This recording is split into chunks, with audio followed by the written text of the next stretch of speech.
Hello friends, എല്ലാവർക്കും heavenly സ്പൈസസിൻ്റെ പുതിയൊരു എപ്പിസോഡിലേക്ക് വീണ്ടും സ്വാഗതം. ഇന്ന് ഞാൻ വന്നിട്ടുള്ളത് കുറച്ച് പ്രോൺസുമായിട്ടാണ്. ഇന്ന് ഞാൻ ഉണ്ടാക്കാൻ പോകുന്നത് എൻ്റെ സ്വന്തം റെസിപ്പിയല്ല, നമ്മളെല്ലാവരും കേട്ടിട്ടുള്ള വേണാട് പാൽക്കുഞ്ച് എന്ന് പറയുന്ന ഷെഫ് പിള്ളയുടെ റെസിപ്പി ആയിട്ടാണ്. ഇതിൻ്റെ എക്സാക്റ്റ് ആയിട്ടുള്ള ടേസ്റ്റ് എന്താണെന്ന് എനിക്കറിയില്ല, ഞാനത് ഡയറക്റ്റ് കഴിച്ചിട്ടില്ല. എന്നാലും നമ്മൾ വീഡിയോസൊക്കെ കണ്ടിട്ട് ഞാൻ എപ്പോഴും ഇടയ്ക്ക് വീട്ടിലുണ്ടാക്കാറുള്ള വളരെ ഈസി ആയിട്ട് നമുക്ക് ഉണ്ടാക്കാൻ പറ്റുന്ന നമ്മുടെ പ്രോൺസിൻ്റെ ഒത്തൻറ്റിക്കായിട്ടുള്ള ടേസ്റ്റ് കൃത്യമായിട്ട് നമുക്ക് കിട്ടുന്ന ഒരു റെസിപ്പിയാണ്. നല്ല ടേസ്റ്റിയാണ്, നമുക്ക് എല്ലാവർക്കും എളുപ്പത്തിൽ വീട്ടിലുണ്ടാക്കിയെടുക്കാൻ പറ്റും. അപ്പം ഞാൻ ഉണ്ടാക്കുന്ന വെർഷൻ എങ്ങനെയാണെന്ന് ഞാൻ കാണിക്കാം. ഇതിന് നമ്മൾ ഒരുപാട് വീഡിയോസ് അവിടെ മറ്റേ യൂട്യൂബിലും ഫേസ്ബുക്ക് റീൽസിലും ഒക്കെ കണ്ടിട്ടുണ്ട്. അങ്ങനെ കണ്ടിട്ടാണ് ഞാൻ ഉണ്ടാക്കുന്നത് കേട്ടോ. കറക്റ്റായിട്ട് എപ്പോഴെങ്കിലും കഴിക്കുമ്പോൾ അറിയുള്ളൂ കറക്റ്റ് ഇങ്ങനെ തന്നെയാണോ അതിൻ്റെ ടേസ്റ്റ് എന്ന്. പക്ഷേ ഇത് നല്ല രസമാണ് കഴിക്കാനായിട്ട്, നല്ല എളുപ്പമാണ് ഉണ്ടാക്കാനായിട്ട്. അപ്പോൾ ഇതെങ്ങനെയാണ് ഉണ്ടാക്കുന്നത് നോക്കാം. ഞാനിവിടെ നല്ല വലിയ കൊഞ്ചാണ് എടുത്തിട്ടുള്ളത്. ഇത് തന്നെ വേണമെന്ന് നിർബന്ധമൊന്നുമില്ല, നിങ്ങൾക്ക് ഇഷ്ടമുള്ള വലുപ്പത്തിലുള്ള ചെമ്മീൻ എടുക്കാം. എനിക്ക് തോന്നുന്നു കുറച്ചുകൂടി ചെറിയ ചെമ്മീനായിരിക്കും കുറച്ചുകൂടി ടേസ്റ്റ്. ഇതൊക്കെ നമ്മൾ ക്ലീൻ ചെയ്ത് വെയിനൊക്കെ കളഞ്ഞ് ക്ലീൻ ചെയ്ത് എടുത്ത് വെച്ചിട്ടുള്ള പ്രോൺസാണ്. ഇനി ഇതിലോട്ട് വളരെ കുറച്ച് മസാലകളെ ചേർക്കുന്നുള്ളൂ കേട്ടോ, ഒരുപാട് ഇൻഗ്രീഡിയൻസ് ഒന്നുമില്ല. ഒരു 1/4 ടീസ്പൂൺ മഞ്ഞൾപ്പൊടി ഇട്ട് കൊടുക്കുക, കുറച്ചും കൂടി ഇട്ട് കൊടുക്കാം. മഞ്ഞൾപ്പൊടി ഇട്ടിട്ടുണ്ട്. ഇനി നമുക്ക് ഇതിലോട്ട് വേണ്ടത് കുറച്ച് ക്രഷ്ഡ് ചില്ലി ഫ്ലേക്സ് ആണ്. ക്രഷ്ഡ് ചില്ലി കുറച്ചിട്ട് കൊടുക്കാം. ഇനി കുറച്ച് കുരുമുളകിൻ്റെ പൊടി ഇട്ട് കൊടുക്കുക.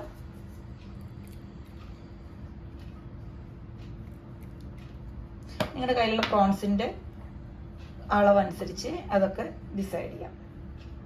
ഇനി കുറച്ച് ഉപ്പ് ഇട്ട് കൊടുക്കുക, എന്നിട്ട് പിന്നെ വേണമെങ്കിൽ പിന്നെ ഇട്ട് കൊടുക്കാം. ഇനി ഞാൻ കുറച്ച് വെളിച്ചെണ്ണ കൂടി കൊടുക്കുന്നുണ്ട്. ഇനി നന്നായിട്ടൊന്ന് മാരിനേറ്റ് ചെയ്തിട്ട് ഒരു 30 മിനിറ്റ്സ് ഒന്ന് റെസ്റ്റ് ചെയ്യാൻ വയ്ക്കാം. നന്നായിട്ട് ഞാൻ മാരിനേറ്റ് ചെയ്ത് വെച്ചിട്ടുണ്ട്. ഉപ്പൊക്കെ കറക്റ്റ് പാകത്തിനുണ്ട്. ഇനി ഞാനൊരു 30 മിനിറ്റ്സ് ഇതൊന്ന് മാരിനേറ്റ് ചെയ്തതിന് ശേഷം ബാക്കി എന്തൊക്കെയാണ് വേണ്ടത് നോക്കാം. പിന്നെ സ്പെഷ്യലായിട്ട് ശ്രദ്ധിക്കേണ്ട കാര്യം, ഇതിൽ എന്ത് സംഭവിച്ചാലും വെളിച്ചെണ്ണ അല്ലാതെ വേറൊരു ഓയിലും ഉപയോഗിക്കരുത്. കാരണം വെളിച്ചെണ്ണ മസ്റ്റാണ് കേട്ടോ, അപ്പോഴാണ് ഇതിൻ്റെ കറക്റ്റ് ടേസ്റ്റ് കിട്ടുള്ളൂ. വെളിച്ചെണ്ണ നിർബന്ധമായിട്ടും ഉപയോഗിക്കണം, വേറെ ഓയിൽ റീപ്ലേസ് ചെയ്യരുത്. ഇനി ഒരു 30 മിനിറ്റ്സ് കഴിഞ്ഞിട്ട് നമുക്ക് ബാക്കി കാണാം. ഇപ്പോൾ നമ്മൾ ചെമ്മീൻ മാരിനേറ്റ് ചെയ്ത് വെച്ചിട്ട് 30 മിനിറ്റ്സ് കഴിഞ്ഞിട്ടുണ്ട്. ഇനി നമ്മളൊരു പാനിൽ വെളിച്ചെണ്ണ ഒഴിച്ചിട്ട് ഈ ചെമ്മീനൊന്ന് ഷാലോ ഫ്രൈ ചെയ്തെടുക്കണം. ഒരുപാട് മുക്കി പൊരിക്കൊന്നും വേണ്ട. ഇത്രയും വലിയ പാത്രത്തിൻ്റെ ആവശ്യമില്ല, ചെറിയൊരു പാനിലായാലും മതി. പക്ഷേ ഞാൻ വീഡിയോ എടുക്കുമ്പോൾ കാണാനുള്ള സൗകര്യത്തിനാണ് ഇതിലെടുത്തിട്ടുള്ളത്. ഇനി ഈ വെളിച്ചെണ്ണ ചൂടാകുമ്പോൾ നമുക്ക് നമ്മുടെ ചെമ്മീനൊന്ന് ഷാലോ ഫ്രൈ ചെയ്തെടുക്കാം. ഇപ്പം നമ്മുടെ വെളിച്ചെണ്ണ നന്നായിട്ട് ചൂടായിട്ടുണ്ട്. ഇനി നമുക്ക് പ്രോൺസ് ഇട്ട് കൊടുക്കാം.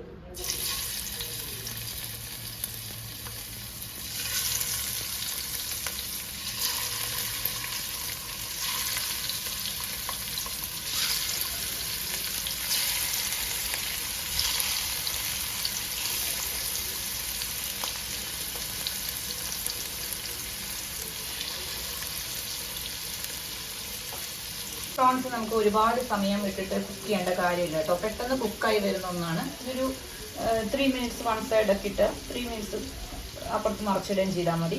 അത് ഒരുപാട് നേരം നമ്മൾ പ്രോൺസ് ഫ്രൈ ചെയ്ത് കഴിഞ്ഞാൽ അല്ലെങ്കിൽ വേവിച്ച് കഴിഞ്ഞാൽ പ്രോൺസ് ഒരു റബ്ബറി ടെക്സ്ചർ വരും. പിന്നെ നമുക്ക് ഇതിലോട്ട് കുറച്ച് വെളുത്തുള്ളി, ഇഞ്ചി, പച്ചമുളക് ഇത് 3 കൂടി ചതച്ചത് ചേർക്കണം. ഈ വെളുത്തുള്ളിയുടെ തൊലി ഒന്നും കളയാതെ തന്നെ ചതയ്ക്കാം.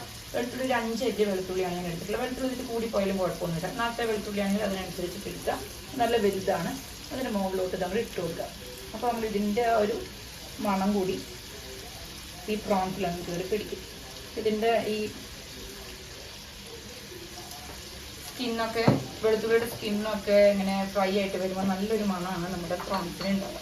നമ്മൾ വേറെ മസാലകളൊന്നും ചേർത്തിട്ടില്ല അധികം. നമ്മളിതിൽ സബോളയൊന്നും ചേർക്കുന്നില്ല. ഇതിങ്ങനെ കിടന്നിട്ട് ഒരു 3 മിനിറ്റ്സ് കഴിയുമ്പോൾ നമുക്ക് മറിച്ചിടാം. നമ്മളിതിലോട്ട് ചേർക്കുന്നത് തേങ്ങാപ്പാലാണ്. നല്ല കട്ടിക്കുള്ള തേങ്ങാപ്പാലും അതിലോട്ട് 2 തണ്ട് വേപ്പില ചെറുതാക്കി നുറുക്കി ഞാനിതിലിട്ടിട്ടുണ്ട്. ഇത് നന്നായിട്ടൊന്ന് ഇളക്കി കൊടുക്കാം. നല്ല കട്ടിയുള്ള തേങ്ങാപ്പാൽ തന്നെ ചേർക്കട്ടോ. ഇളക്കി യോജിപ്പിക്കുക. എന്നിട്ട് ഇതിലോട്ട് ഒരു 1-2 ടേബിൾ സ്പൂണോളം വെളിച്ചെണ്ണ ഒഴിച്ചു കൊടുക്കുക. ഈ വെളിച്ചെണ്ണയും കൂടി ഒഴിക്കുമ്പോൾ ഈ തേങ്ങാപ്പാലിന് നല്ലൊരു സ്മെല്ലായിരിക്കും. നമ്മൾ നാളികേരത്തിൻ്റെ പാലെടുത്തിട്ട് അത് വേവിച്ചിട്ട് നമ്മൾ വെളിച്ചെണ്ണ ഉണ്ടാക്കില്ലേ, വെർജിൻ കോക്കനട്ട് ഓയിൽ, ഏകദേശം അതിൻ്റെ ഒരു നല്ല സ്മെല്ലായിട്ട് വരും. അപ്പോൾ നമ്മുടെ പ്രോൺസ് ഫ്രൈ ആകുമ്പോൾ നല്ല മണം വരുന്നുണ്ട് കേട്ടോ. ആ വെളുത്തുള്ളിയും ഇഞ്ചിയും പച്ചമുളകും ഒക്കെ ഇട്ടിട്ട് വരുന്നതുകൊണ്ട് നല്ലൊരു മണം വരുന്നുണ്ട്. ഇനി ഇതിങ്ങനെ ഇളക്കിയിട്ട് ഇവിടെ മാറ്റി വയ്ക്കുക. ഇത് നമുക്ക് എപ്പോഴാണ് ആവശ്യം ഞാൻ പറയാം.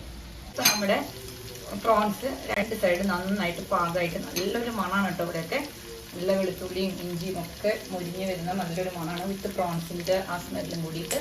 ഇനി നമ്മൾ ഇതിലോട്ട് നമ്മൾ എടുത്ത് വെച്ചിട്ടുള്ള നമ്മുടെ തേങ്ങാപ്പാലിൻ്റെ മിക്സ്, തേങ്ങാപ്പാലിൽ കുറച്ച് വെളിച്ചെണ്ണയും കുറച്ച് വേപ്പിലയും കൂടി മിക്സ് ചെയ്തിട്ട് ഇളക്കി വെച്ചാൽ കട്ടിപ്പാലാണ് കേട്ടോ. അതിൻ്റെ പകുതി നമുക്ക് ഇതിലോട്ട് ഒഴിച്ചു കൊടുക്കാം. മുഴുവൻ ഒഴിക്കണ്ട, കുറച്ച് ഒഴിച്ച് കൊടുക്കാൻ മതി.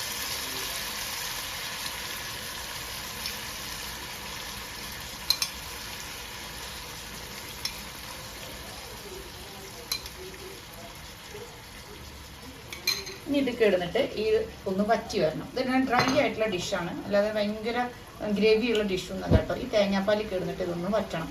അപ്പോൾ നമ്മൾ അടുത്ത ട്രിപ്പ് തേങ്ങാപ്പാൽ ഒഴിച്ചു കൊടുക്കുക. അങ്ങനെ 2-3 ട്രിപ്പ് ഒഴിച്ചു കൊടുത്തിട്ട് അതങ്ങ് വറ്റിച്ചെടുക്കുക. നല്ല ഡ്രൈ ആയിട്ടുള്ള ഒരു ഡിഷാണ്. നമുക്കിത് മാത്രമായിട്ട് ഭക്ഷണം കഴിക്കാൻ പറ്റില്ല. എന്തെങ്കിലും കൂട്ടത്തിൽ വേറെ എന്തെങ്കിലും കറി ഉണ്ടെങ്കിൽ അതുപോലെ ഇങ്ങനെ നമുക്ക് ഒരു സ്റ്റാർട്ടറായിട്ടൊക്കെ യൂസ് ചെയ്യാൻ പറ്റുന്ന നല്ലൊരു റെസിപ്പിയാണ്. ഈ ആ ട്രിപ്പിൽ നമ്മൾ ഒഴിച്ചിട്ടുള്ള തേങ്ങാപ്പാലൊക്കെ വെന്ത് കഴിഞ്ഞു. ഇനി അതിലോട്ട് നമ്മൾ അടുത്ത് അതൊക്കെ വറ്റി. അപ്പം ഞാൻ അടുത്ത ട്രിപ്പ് തേങ്ങാപ്പാൽ ഒഴിക്കാം. നമ്മൾ ഈ തേങ്ങാപ്പാൽ ഒഴിക്കുമ്പോൾ ഈ തേങ്ങാപ്പാലിൻ്റെ മിക്സിൽ നമ്മൾ വെളിച്ചെണ്ണയും വേപ്പിലയുമാണ് ചേർത്തിട്ടുള്ളത്. അതിൻ്റെ കൂട്ടത്തിൽ ഉപ്പ് ചേർക്കരുത്. അതിൻ്റെ കൂടെ ഉപ്പ് ചേർത്ത് കഴിഞ്ഞാൽ നമ്മുടെ കറിയിൽ ഉപ്പ് കൂടിപ്പോവും. നമുക്ക് ഈ ചെമ്മീനിൽ തന്നെ കിടന്ന് വറ്റുന്നത് കൊണ്ട് അതിൽ ഉപ്പ് ഉണ്ടാവും കേട്ടോ. ചെമ്മീൻ നമ്മൾ ഉപ്പിട്ടതല്ലേ. അപ്പോൾ അതുകൊണ്ട് ഇനി അതിൽ വേറെ എക്സ്ട്രാ ഉപ്പ് ചേർത്ത് കഴിഞ്ഞാൽ ഉപ്പ് കൂടിപ്പോവും. ഞാൻ ഒരിക്കൽ ഉണ്ടാക്കിയപ്പോൾ അങ്ങനെ ഉപ്പ് ചേർത്തിട്ട് കറിക്ക് ഉപ്പ് കൂടിപ്പോയി. അപ്പോൾ ഈ തേങ്ങാപ്പാലിൽ നിങ്ങൾ ഉപ്പ് ചേർക്കണ്ട. അതിൽ വെളിച്ചെണ്ണയും വേപ്പിലയും മാത്രം ചേർത്താൽ മതി. നമ്മുടെ തേങ്ങാപ്പാലിലൊക്കെ നന്നായിട്ട് വറ്റിയിട്ട് നമ്മുടെ പ്രോൺസ് റെഡി ആയിട്ടുണ്ട്. ഇനി നമുക്ക് നല്ലൊരു സെർവിങ് ഡിഷിലോട്ട് മാറ്റാം. നമുക്ക് അതിൻ്റെ വെളിച്ചെണ്ണയൊക്കെ തെളിഞ്ഞ് നിൽക്കുന്നുണ്ട് കേട്ടോ. അപ്പോൾ നമ്മളിതൊരു സെർവിങ് ഡിഷിലോട്ട് മാറ്റിയിട്ട് ഈ വെളിച്ചെണ്ണയിൽ നമ്മൾ ചോറിട്ട് പരത്തി കഴിഞ്ഞാൽ നല്ല ടേസ്റ്റ് ആയിരിക്കും നമുക്ക് കഴിക്കാനായിട്ട്.